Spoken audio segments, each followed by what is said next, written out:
Salam Bapak Ibu Saudara-saudari yang terkasih, salam kasih damai dan sejahtera. Berjumpa kembali dengan saya pada pertemuan kelima ini. Kita akan mendampingi Bapak Ibu untuk mendapatkan pencerahan-pencerahan kembali. Mari kita buka pertemuan kita ini dengan doa. Dalam nama Bapa dan Putra dan Roh Kudus, amin. Ya Allah Bapa, kami bersyukur dan berterima kasih karena Engkau memberikan kesehatan, kehidupan kepada kami sehingga kami masih dimampukan untuk mengantar anak-anak kami untuk pelajaran calon komuni pertama.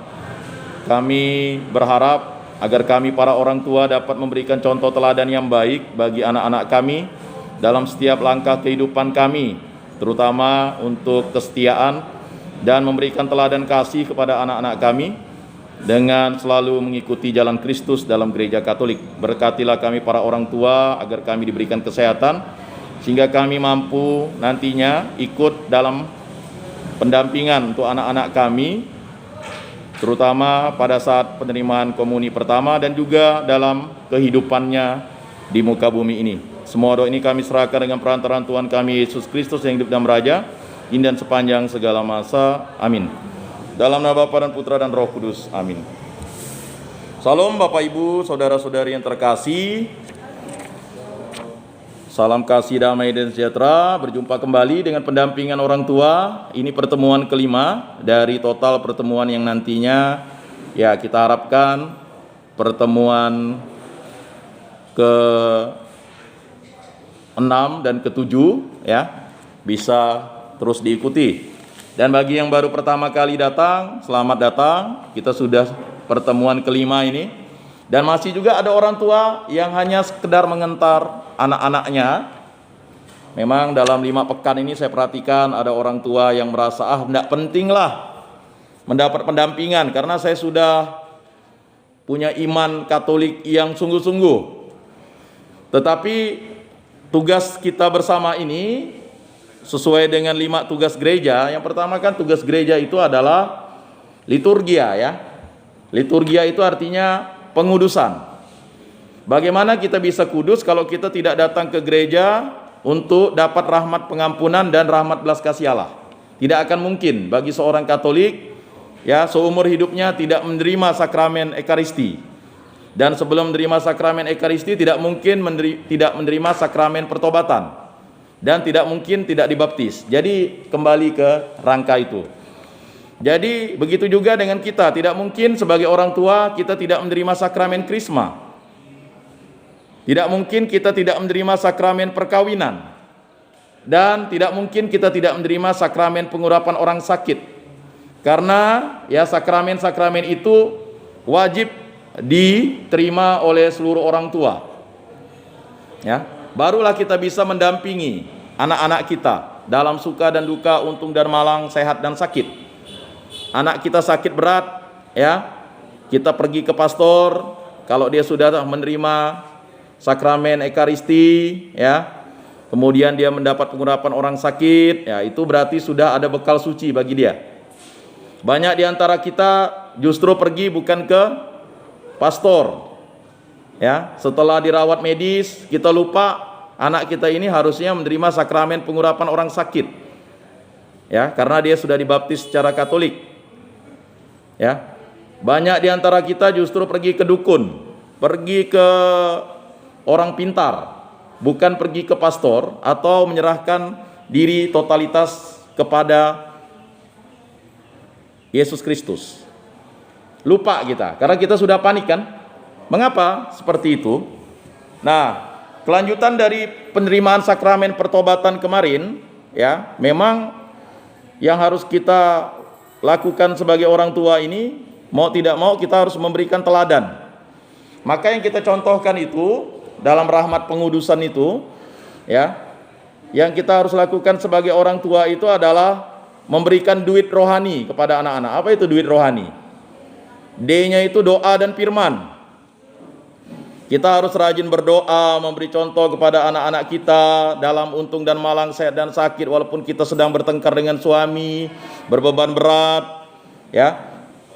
Berilah contoh kepada anaknya. Pagi-pagi kita tanda salib walaupun kita berkeluh kesah kepada Tuhan, walaupun sesakit apapun hidup Bapak Ibu, tetap Bapak Ibu harus memberikan contoh. Pagi bangun langsung tanda salib, doa. Ya, walaupun hanya diam di hadapan Tuhan, tanda salib cukup diam. Tuhan tahu isi hati kita kan? Bisa jadi kita tidak bisa mengucapkan doa Bapa kami. Mungkin karena kita bertengkar dengan istri, bertengkar dengan suami, bertengkar dengan mertua. Kalau udah bertengkar dengan mertua kan tidak enak, apalagi tinggal di rumah mertua. Rasanya seperti di neraka. Kata istri saya, kalau bertengkar itu rasanya seperti di neraka. Neraka itu rebus dulu tangan kita ke air mendidih. Kalau udah tangan kita melepuh, ya, baru kita tahu rasanya neraka itu lebih dari itu gitu, ya. Tapi memang hati kita ya seperti itu, ya. Dan ini tidak bisa tidak, orang tua harus memberikan contoh teladan kepada anaknya. Kalau yang dicari HP dulu, yang dicari update status dulu, TikTok dulu, YouTube dulu, ya, handphone selalu menemani kita tidur, ya. Ini yang terjadi dengan orang tua zaman sekarang, HP, ya, mengucapkan selamat pagi di grup, sedangkan kepada istri, anak atau suaminya jangankan selamat pagi, ya kan, udah bangun kah kau katanya. Ya, ya. Jadi mengucapkan I love you dengan pasangan udah tak mampu, mengucapkan I love you dengan anak sudah tak mampu. Oh, mama ini romantis benar. Ya memang harus dibiasakan. Siapa lagi yang mencintai anak kita kalau tidak kita? Karena kita adalah, ya, anugerah ilahi. Anak kita adalah berkat rohani, bukan berkat jasmani saja ya anaknya. Makanya kita harus mencintai anak kita. Mumpung dia masih kecil, ciumlah, ya.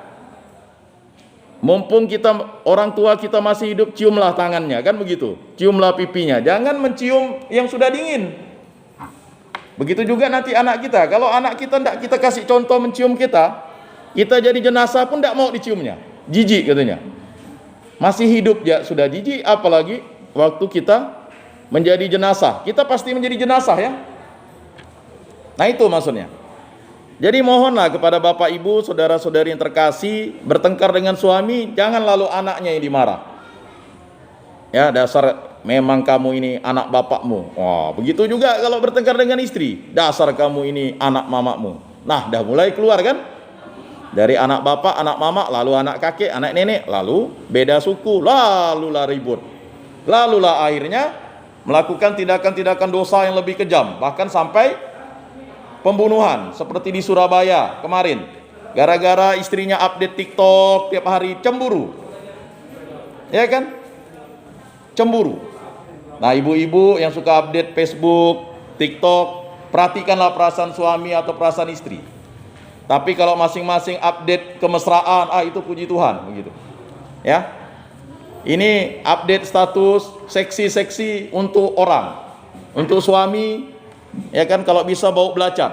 Untuk istri kalau bisa bawa ketek. Ujung-ujungnya kan repot. Ya. Jadi Bapak Ibu, saudara-saudari yang terkasih, peran orang tua tidak bisa ya menganggap anak itu mandiri. Mohon maaf. Kita sebagai orang timur ya tidak bisa mengatakan anak kita mandiri. Sampai kapan anak kita mandiri? Nanti kawin pun kita harus hantar. Ya. Ada masalah keluarga kita lah yang harus mendampinginya, menyabarkannya. Bukan kita memanas-manasi. Udahlah kalau suamimu pemabuk, cerai saja. Wah, ini kacau. Harusnya kita mendoakan. Ya kan? Nah, itu tadi duit rohani, doa dan firman. Kemudian minimal kita pegang kitab suci lah. Minimal 1 ayat lah untuk anak kita, ya. Minimal waktu dia tidur, ini ayat yang paling mama suka, bapak suka. Cintailah Tuhan Allahmu dengan segenap hatimu, dengan segenap jiwamu, dengan segenap akal budimu, dengan segenap kekuatanmu, dan cintailah sesamamu manusia seperti dirimu sendiri. Nah itu doktrin, dogma yang harus kita berikan terus menerus kepada anak kita, sehingga anak kita itu akhirnya mencintai Allah dengan total. Dan cintailah dirimu seperti dirimu sendiri. Aku adalah jalan kebenaran dan kehidupan. Tak seorang pun bisa sampai ke rumah Bapakku tanpa melalui aku. Ya. Jadi ayat-ayat itu luar biasa Bapak Ibu. Walaupun kita tidak tahu ayatnya di Matius, di Markus, di Lukas, tapi kita tahu. Ya. Jadi setiap waktu kita doakanlah anak kita itu dan berikanlah firman. Berikutnya yang kedua, U-nya usaha dan pelayanan yang baik dan benar. Usaha dan pelayanan yang baik dan benar.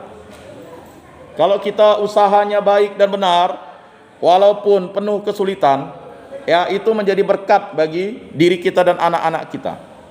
Pelayanan kita yang baik dan benar. Udah kita ngelayani anak kita dengan baik dan benar, lalu kita sumpahi lagi. Jadi gara-gara nila setitik rusak susu sebelanga. Gara-gara HP-nya rusak kena anaknya, anak di plaza. Anak minta HP, tidak mampu beli, digerek lehernya. Nah, itu yang terjadi waktu kemarin, daring ya. Ironis kan? HP disayang-sayang, gara-gara HP-nya error, anak dipukuli. Ya kan? Gara-gara tidak bisa update status, tidak bisa ini, tidak bisa itu. Ya. Nah, coba kita refleksikan sebagai orang tua. Ya, pada pertemuan kelima ini semakin mendalam. Usaha dan pelayanan kita yang baik dan benar. Ya. Semarah apapun anak kita, kita sabar. Ya. Memang terkadang kita harus sedikit keras dan tegas. Tetapi janganlah sampai kita melakukan tindakan yang menyakiti.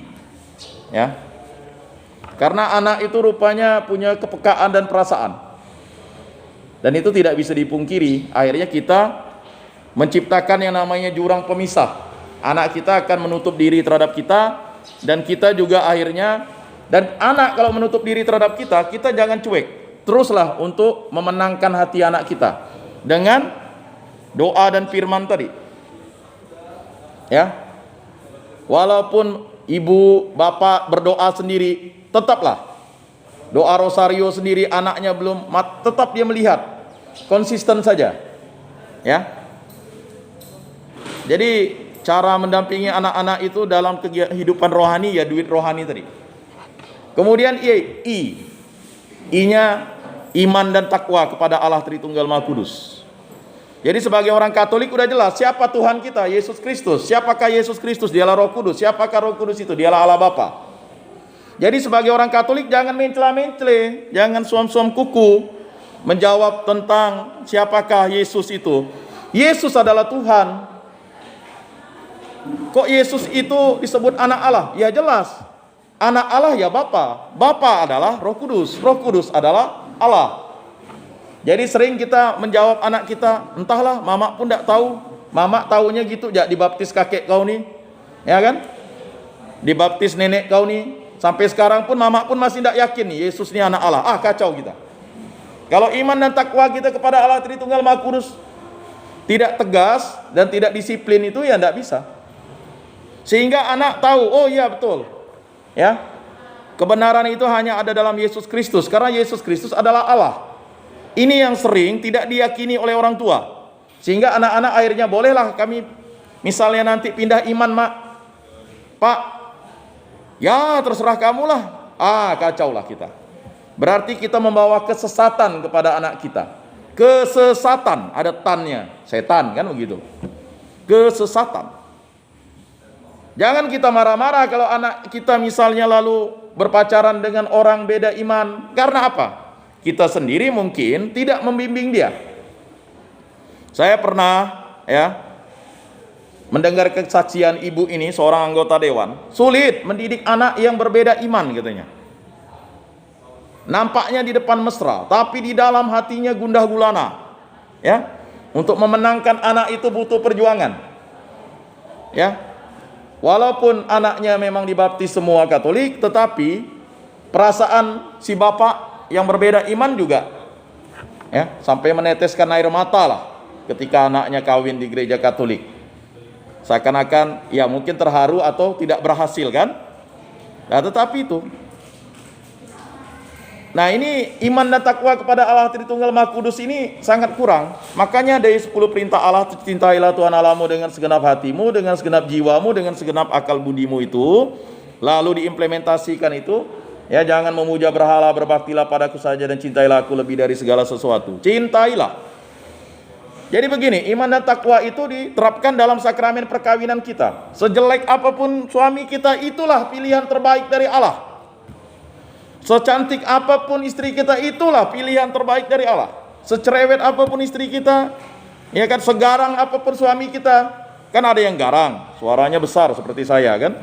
Kalau saya ngomong, wah susah. Istri saya bilang enggak ada rahasia lagi. Mama Priska tuh tahu, jangan sampai ke rumahnya tahu ya. Enggak marah juga ngomongnya seperti ini, marah bagaimana lagi kan? Kalau saya marah diam. Itu beda. Ya. Kalau saya diam, saya marah. Marah dalam artian lebih bagus saya enggak ngomong lagi. Kalau saya masih ngomong, itu berarti saya masih ya kan, peduli. Lebih bagus saya silencium saja sampai suatu saat ada titik temunya. Ya begitu saja sih. Memang beda karakter. Ya masing-masing kita kalau ada yang marah, ya kan? Tapi enggak boleh enggak teguran, harus teguran dong. Ya misalnya udah sejam enggak teguran, ya lama-lama teguran. Pandai-pandai lah kita, ya kan? Begitu juga kalau anak udah enggak tegur kita, ya. Rasanya gimana lah? Saya punya kawan enggak tegur mamanya itu sekian belas tahun. Padahal misdinar sama-sama dengan saya dulu. Gara-gara mamanya marah neneknya, dia enggak terima neneknya dimarah. Setelah dia jadi polisi baru dia negur ini ya. Mamanya. Bayangkan. Mamanya dia bilang iblis lah, dia bilang setan. Waduh, anak gimana gitu. Gitu juga satu kawan saya, ya. Oh, si iblis itu karena bapaknya meninggal karena mamanya katanya. Waduh. Gimana seorang anak? Padahal 10 perintah Allah tadi itu yang keempat adalah hormatilah ibu bapakmu, ya kan? Hormatilah ibu bapakmu. Jadi Bapak Ibu, saudara-saudari yang terkasih, marilah kita sebagai orang tua itu jangan mengulang kesalahan orang tua kita lah. Main plaza, main cubit ya. Kalau saya ini kaki saya udah habis lah. Kena plaza mama saya pakai kastop. Tujuannya disiplin. Kalau berkelahi dengan adik saya, ya kan dua-duanya dipukuli. Tapi kalau bapak saya mukuli langsung nendang. Waduh, sakit. Kalau kita ini ya dulu masih boleh lah ya. Daun puring, daun apa lagi itu ya. Wah, ini habis lah nih. Tapi enggak boleh mukul yang sebelah sini nih. Kaki, tangan bolehlah. Tapi bagian ini ya siap-siaplah anak bapak lumpuh. Ya, atau nyelamkan di dalam air, siap-siap matilah anaknya. Ya, nanti dah mati baru bingung, kan? Kadang kita kan geram sekali. Itu akibat apa tadi? Ada kuasa hawa nafsu, kuasa setan yang masuk di dalam diri kita. Sehingga Bapak Ibu saudara-saudari yang terkasih, mendidik anak itu bukan hanya dengan duit jasmani, tapi duit rohani tadi. Saya ulangi tadi. D-nya doa dan firman, U-nya usaha dan pelayanan yang baik dan benar, I-nya iman dan takwa kepada Allah Tritunggal Maha Kudus. Jadi jangan mencela-mencela lagi.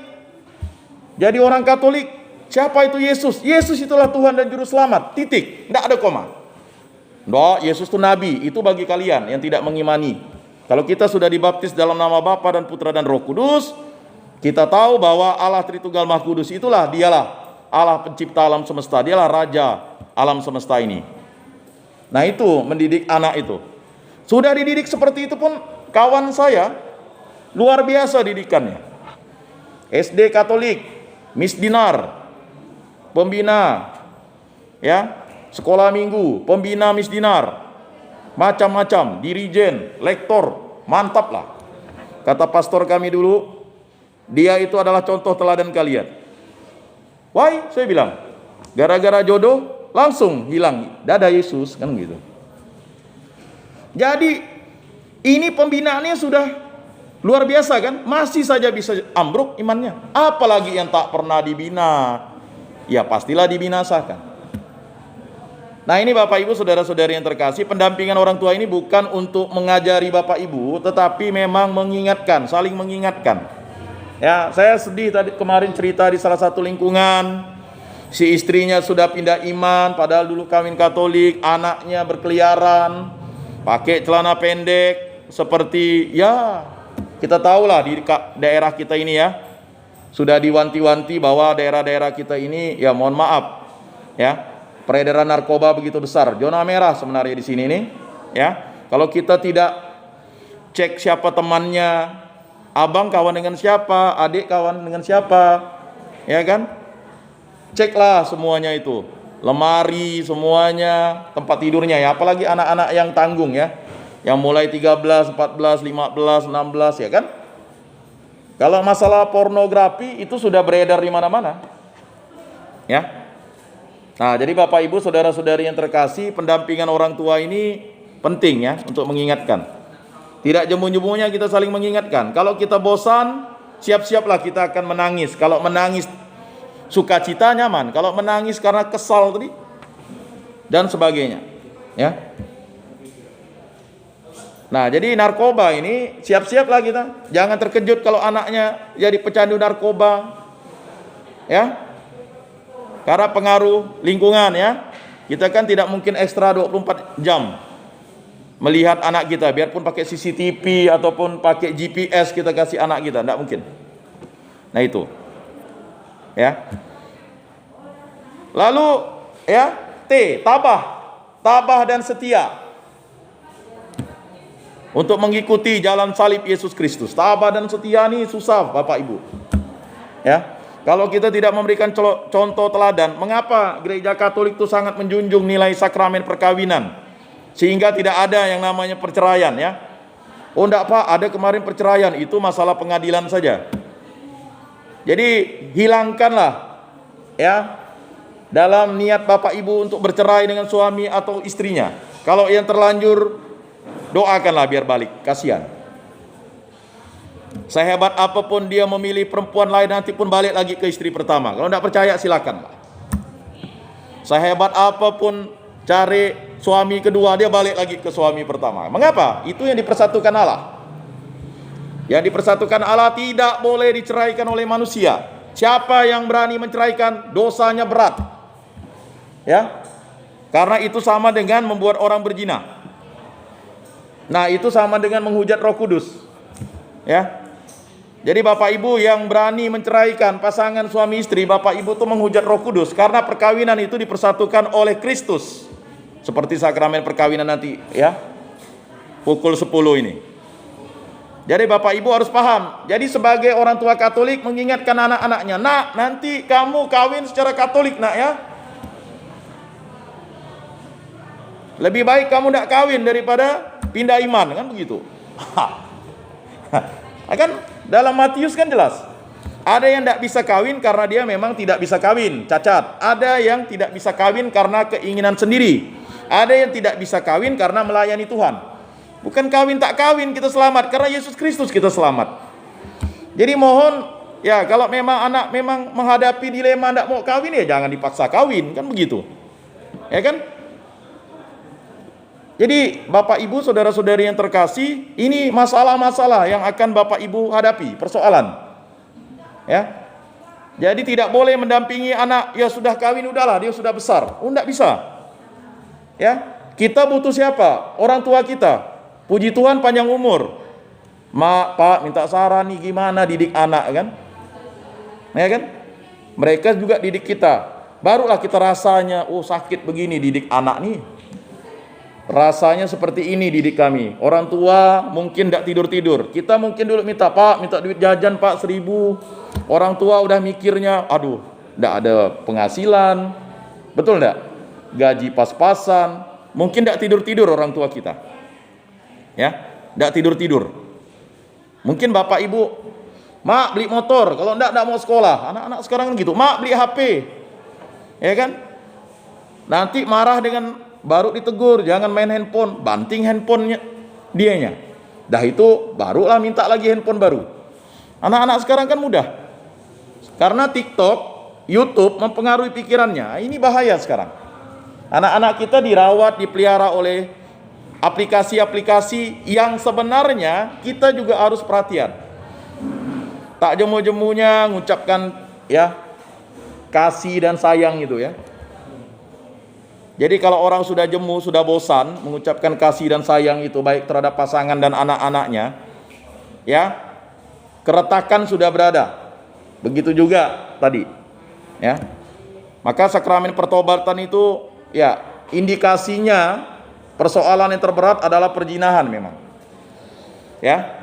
Masalah ekonomi itu motif yang membelakangi, tapi perzinahan itu juga yang selalu menghancurkan. Nah ini hati-hati kita lalu menjadi setan atau iblis yang merusak perkawinan orang. Bukan hanya karena kita jadi pasangan selingkuhnya, tapi karena kita memberikan saran yang salah kepada adik kita, saudara kita, tetangga kita, umat kita, lingkungan kita. Ya Bapak Ibu saudara-saudari yang terkasih, kalau dia minta pendapat, ya gimana nih, ya kawan, bro, sis, saya nih tiap hari dipukuli oleh suami, doakanlah, ya mujizat pasti terjadi dengan suamimu. Tapi kalau ujung-ujung udahlah tinggalkannya katanya, kau cantik masih, wah kita sudah menjadi setan dan iblis. Nah di situ kita masuk ya dalam menghujat Roh Kudus, ya karena kita menjadi penyesat, ya kan? Kan nanti kan dari mulai hormatilah ibu bapamu, dari kuduskanlah hari Tuhan, hormatilah ibu bapamu, turun ke jangan membunuh, jangan mencuri, ya, jangan bersaksi dusta terhadap sesama manusia. Jadi Bapak Ibu saudara-saudari yang terkasih, itu luar biasa repot kalau kita sudah berada ya menjadi ya dalam tanda kutip kita menjadi penghasut-penghasut untuk rusaknya rumah tangga orang. Ya. Kita kan mau rumah tangga kita bagus kan? Ah udahlah kati orang jalan. Enggak bisa juga. Karena dalam persekutuan itu kan tadi liturgia, pengudusan tadi ya. Jadi bagaimanapun sakramen perkawinan itu adalah rahmat pengudusan yang diberikan oleh Allah. Karena kita menerima sakramen perkawinan, maka kita harus membaptis anak kita secara Katolik. Ya. Jadi kalau Bapak Ibu masih ingin memiliki anak atau mengadopsi anak, ya silakan. Jangan lupa baptis anak tuh. Ya kan? Setelah baptis jangan hanya ditinggalkan doa dan firman. Ya memang orang-orang Katolik ini kurang sekali ya, kurang. Karena apa tadi? Waktu nerima bakul yang isinya kitab suci, salib, jangan-jangan sampai hari ini hanya dipajang di lemari, tidak pernah dibaca kitab sucinya. Ya kan? Salibnya pun udah jangan nih, ini tanda kita nih, keramat. Jadi kitab suci bukan dibaca tapi untuk ini biar setan lari nih. Ya kan? Bagaimana mau setan lari kalau tidak dibaca? Ya. Jadi itu menjadi suatu hal untuk liturgia ya. Kemudian yang kedua kerikma, pewartaan. Pewartaan kitab suci itu paling mudah di keluarga. Anak-anak kita, orang tua kita. Ya. Karena apa? Anak-anak kita, orang tua kita ini ya mungkin kurang memahami kitab suci. Kitalah yang terpelajar ini memahami kitab suci dengan membaca. Bacalah satu ayat, satu perikop ya. Kitab Injil Matius, Markus, Lukas, Yohanes. Kalau baca tentang cerita selebritis kok mampu. Ya kan? Bahkan sekarang ada inovasi. Kita tinggal mendengar saja. Ya kan, orang membaca kitab suci kan? Nah, itu. Nah, kemudian yang namanya ya diakonia, pelayanan. Layanilah suami istri baik-baiklah. Kalau istri sedang janganlah suami minta. Suami lagi mati angin, janganlah istri minta. Terimalah dalam untung dan malang, sehat dan sakit. Suami lagi capek, minta pula. Nanti suaminya fit, istrinya pula. Ah udah susah. Pelayanan itu berilah, diatur ya. Kan begitu Bapak Ibu. Nah ini penting. Nih ada grupnya tuh sebenarnya, Merit Encounter namanya. Nah jadi Bapak Ibu saudara-saudari yang terkasih, menjadi orang tua itu tidaklah mudah kalau kita tidak menyandarkan diri pada firman dan sabda Tuhan. Ya. Baik. Selanjutnya ya. Koinonia, persekutuan. Janganlah tidak pernah kita daftar-daftar ke lingkungan. Kasihanlah. Kemarin ada kejadian 5 tahun tinggal di lingkungan itu tidak daftar di lingkungan. Kan ujung-ujung yang ngurus juga pengurus lingkungan. Mohon maaf. Ya. Ikutlah minimal lah doa rosario, datanglah, ya kan, persekutuan tadi kan, supaya saling mengenal. Bagaimana anak kita bisa dibina secara Katolik kalau kita tidak mau ikut juga persekutuan? Bagaimana mau ketemu jodoh Katolik anak kita kalau anak kita tidak dibawa kegiatan yang sifatnya menemukan mereka? Ikut sekolah minggu, sekami, nanti PPA, OMK, ya ikutlah kategorial yang ada. Selanjutnya ya, martiria, kesaksian. Bagaimana kesaksian iman kita sedangkan kita sendiri tak setia dengan pasangan, hidup kita ya.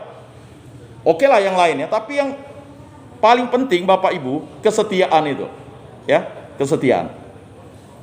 Kita boleh misalnya kurang dalam ekonomi, tapi kita kesetiaan kita terhadap Allah dalam janji perkawinan kita. Nah, Bapak Ibu saudara-saudari yang terkasih, ya, itu kerangka hidup kita untuk menjadi teladan bagi anak-anak kita. Ya. Dan kita saling mendoakan, saling menguatkan supaya kita tidak jatuh dalam pencobaan dan hidup dalam kesesatan. Ya. Kalau sampai sudah terjadi yang namanya perselingkuhan, ya kan, berat, ya, upah dosa adalah maut. Ya, mohonlah kepada Bapak Ibu, ya, tetaplah setia kepada pasangannya, karena itu contoh. Ya, nanti mau ngasih nasihat perkawinan tidak bisa ke anaknya.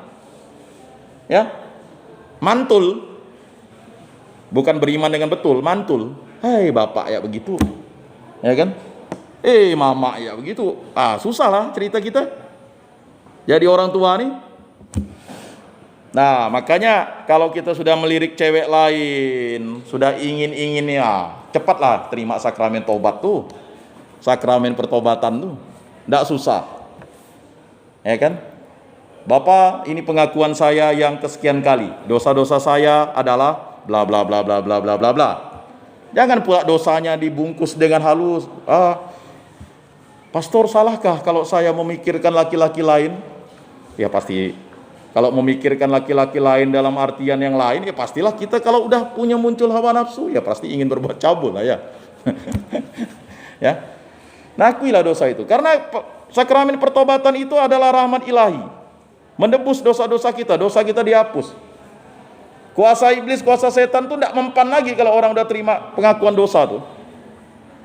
Tapi bisa mengulang kalau kita tidak kembali ke jalan Allah.